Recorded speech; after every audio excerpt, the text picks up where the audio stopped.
Dr.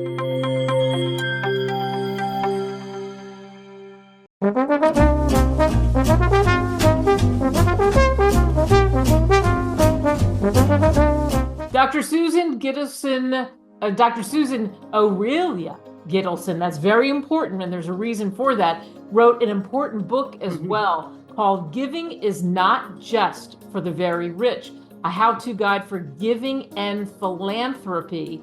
And fantastic. Boy, yeah, do we need that now more than ever? She is fantastic. You can hear her. She's right there. Dr. Gitelson, thank you so much for hopping on with us. I'm so delighted to be here. And because we're already having fun together, why not? That's right. So tell me about your history with giving, and it's pretty long. I mean, you've been involved with a lot of charities. Oh, yes. Well, it began with my father when I was 9 years old, because he didn't have any sons, men are. So he had me, and another sister wasn't interested. And he used to discuss everything with me, and he'd take me to adult meetings, and they would ask him to speak. He said, no, here's my daughter. She can talk. So this was fantastic training. I mean, I never learned how to be scared because Daddy said, talk. So I did. Wow. And so then he also must have taught you about the importance of giving, the importance of being out there and being able to do that. Oh, definitely. No, he set an example. Every parent should do this. And in his case, he was interested in giving big books and rare books and manuscripts to university libraries. But any parent, any concerned human being can help others just by, first of all, smiling and listening and caring, and it doesn't have to bring in a lot of money. The main thing is to establish a rapport, like you and I have a rapport, and from there we can do so much more. So it depends where one comes from, where one's gone to school, where one's traveled, where's one's family, where are one's friends, so forth. It's just building on the context that we have, but always first listening to other people, which many people forget about. And from this, I went into business and became an entrepreneur for various reasons, including romance. And I noticed, especially at American trade shows, people would say, buy my product, buy my product. Well, did you ever ask them whether they needed your product? What are they looking for? So the way I got into business was that I was helping my boyfriend at the time with his trade show. And a gentleman came in from Switzerland. And I said, oh, you're from Switzerland. I've been there. And I know you want only high quality products. Oh, yes, you were so pleased. You know who I am, And then it turns out that he had department stores in Nigeria. And I said, Nigeria, we have the best aluminum ice cube trays in the world, engineered by General Motors. Oh, really? So he gave my boyfriend his biggest order ever. It was a beginner's luck. I didn't know the products. I don't use ice cube trays, but so what? But you would understand this. You make a connection with people. What's important to them? And then how can we do something together? But I like telling the story because I was just getting into business after having been a professor and, all my other careers. Then we were in Chicago at an American trade show, and men came in, not in suits, not with jackets, no, with sleeveless shirts. Now, this is a scandal, and you're supposed to dress properly. And I figured they must be from Walmart. And who are the richest people around? Walmart. And it didn't take long. But this is where, thank God, some of us listen and think about it. And I said to myself, these buyers have to bring in a quarter of products. They have to find as much as they can. It costs as little as possible, or they can make big bucks. And they saw our cake decorators. Now, I don't go to the kitchen, why should I? But, excuse me, many people should, when they're talented, it's not for me. But I said to myself, you know what they would really like to hear? You won't get many returns because they're so high quality. Yes, you're so right. And the buyers love it. And this became our most popular product in this particular line, which happened to come from Germany. But it's just, I see from your face, it's just fun. Fun. If you're not out to make a buck, it'd be nice if you could. But most of it is this personal relationship and listening to other people and trying to figure out what's important to them, not what you want to sell them. And this led to my whole career in business. Wow. And it's so interesting too, because you just nailed it right here in the beginning. And then everything else flows from that relationships that you develop. That's why I love that the very first part of the title of the book is Giving is Not Just for the Very Rich. And you said it because it feels good to do that and not expect anything in return, just like you were saying in business. Like, hey, it'd be nice to make a buck, but you made the relationship happen. And when you have those relationships, that's return customers.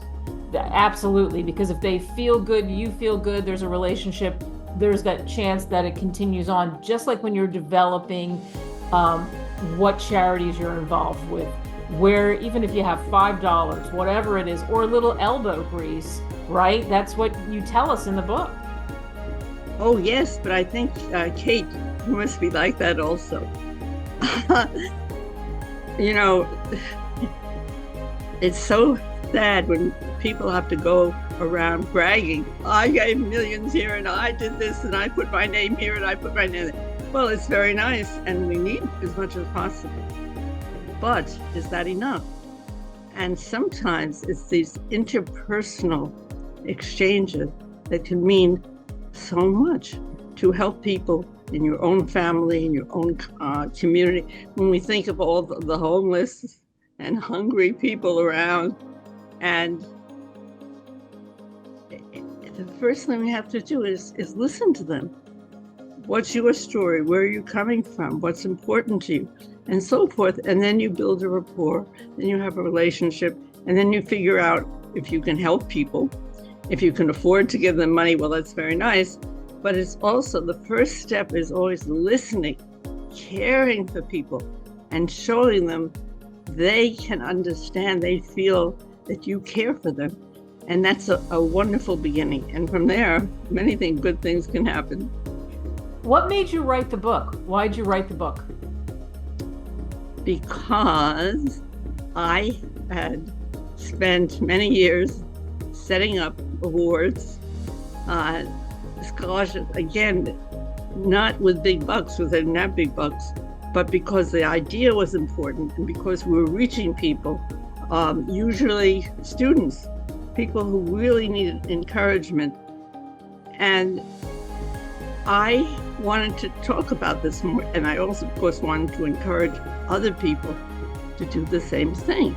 And that's why giving is not just for the very rich. Yes, we read about billionaires. It would be very nice to be a billionaire, but that's not enough.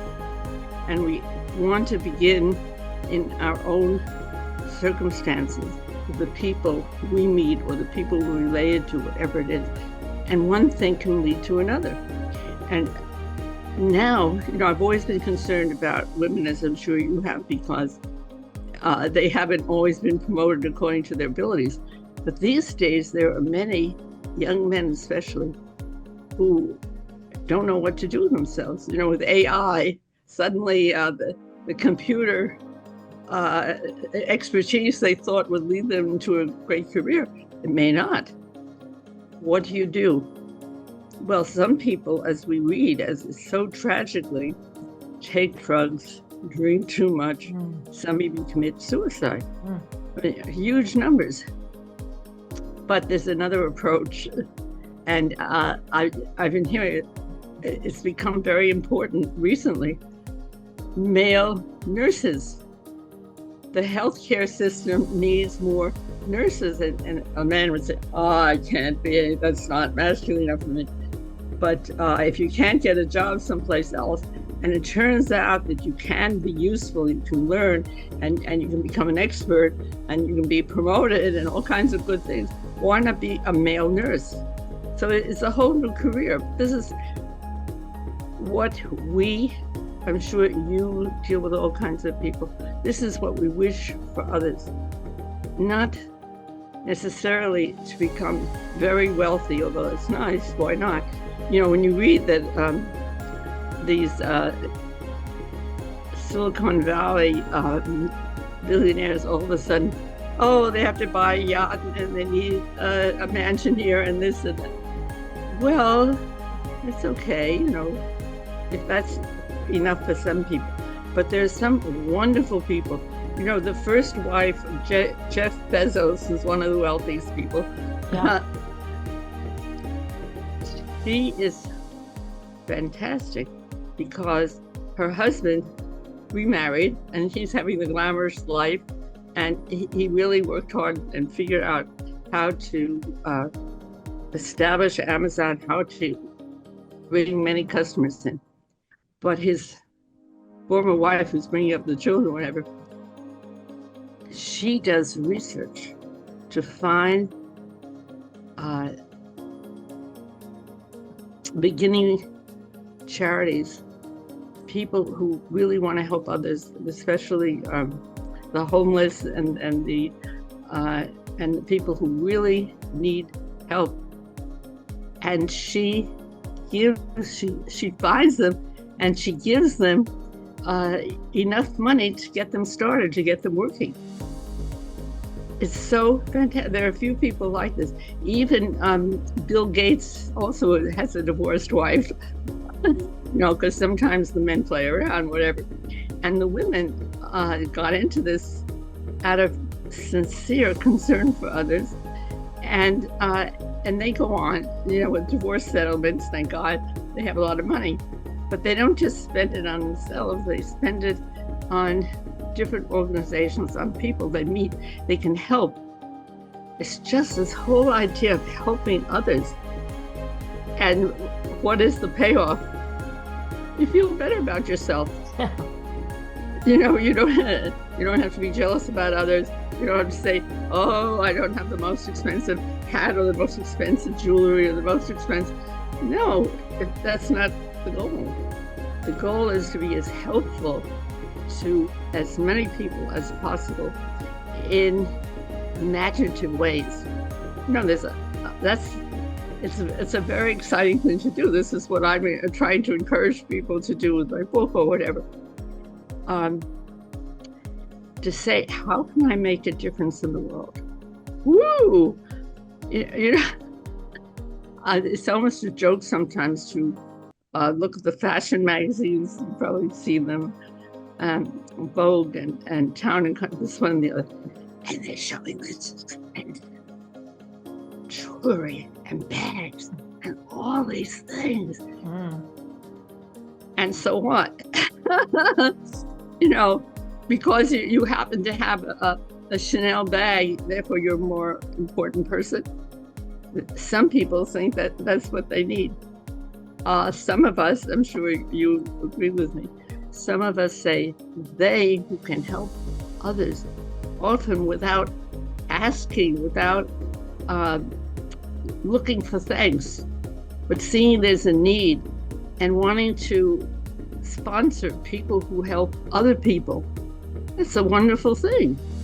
And somehow, as you and I, any of us who've done this, it gives us a fantastic feeling. It does.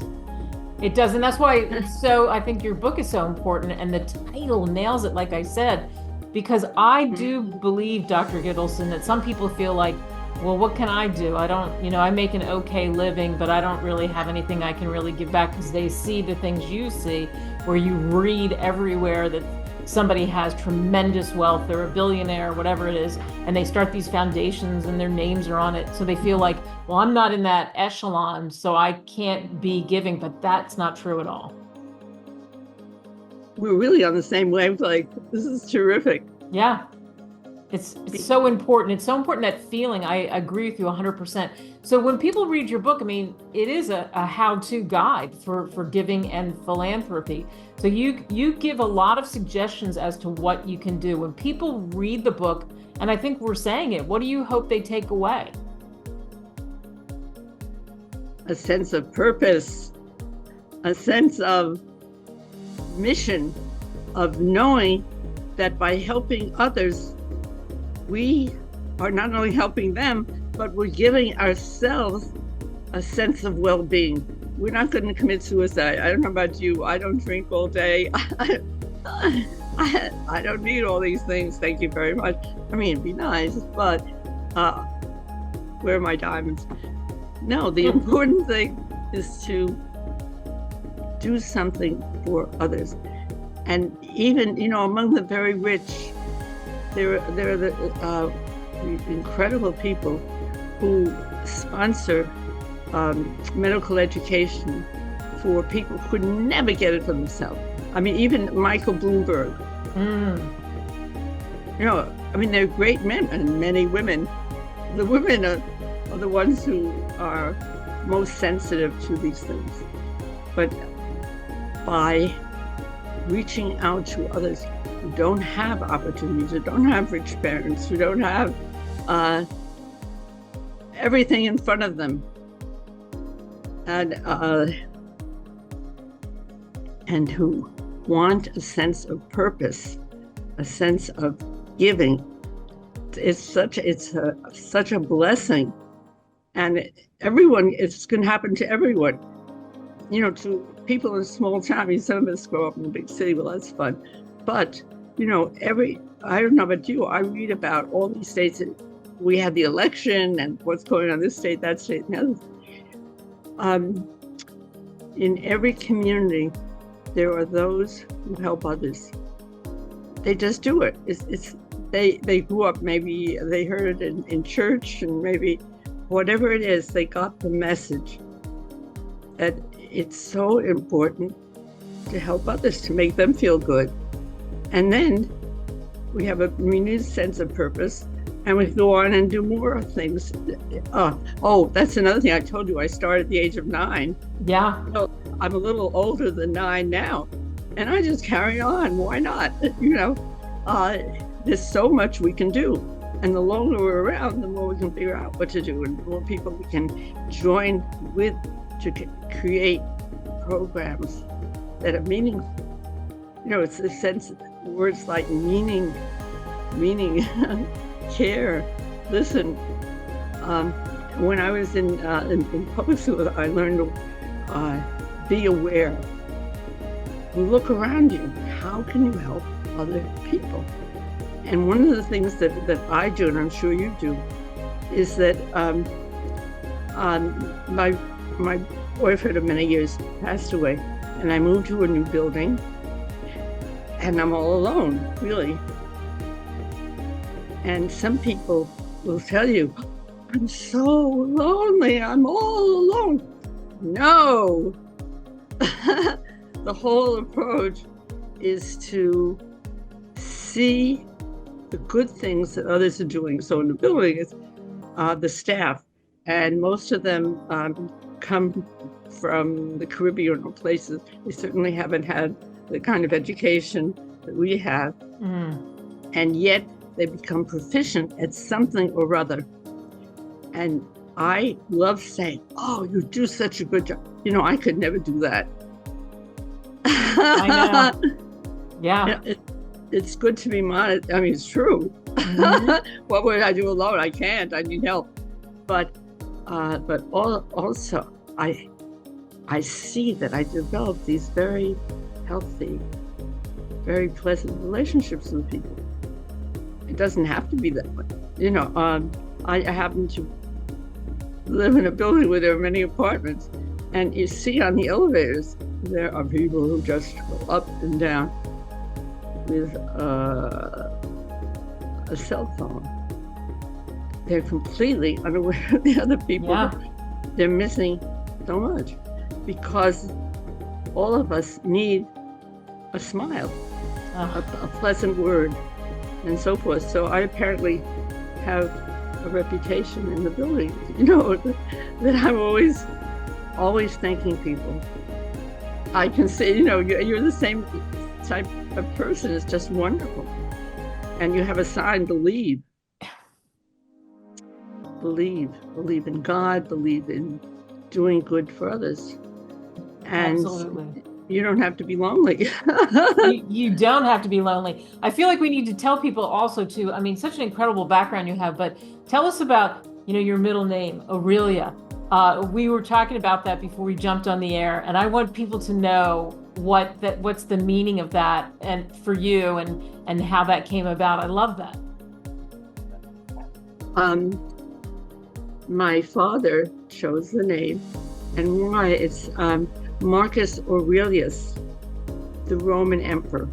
Now, fortunately, Marcus Aurelius was one of the emperors because he really helped other people. And we know that, again, the very rich and they who are kings and queens and all that, they're often very selfish and very thoughtless about others. And Marcus Aurelius was a great person. So I actually studied Latin in high school, but that's beside the point. And also I've learned recently that in Spanish, there's the word oro. O-R-O is the same as Aurelius. It all comes from golden. Wow. And it's an approach to life to bring oro or some kind of golden influence to others, to give. Oh, that gives me chills. He just knew. He knew his baby girl was going to have a big influence. Definitely. Oh, I love that. And the book is great. I mean, the title again, Giving is Not Just for the Very Rich, a how-to guide for giving and philanthropy. And that is the key, and how you will feel and how I feel after having the pleasure of speaking to you. Just tremendous. Get this book on Amazon, Barnes & Noble, wherever great books are sold. Dr. Gitelson, thank you so much. Thank you. You're wonderful.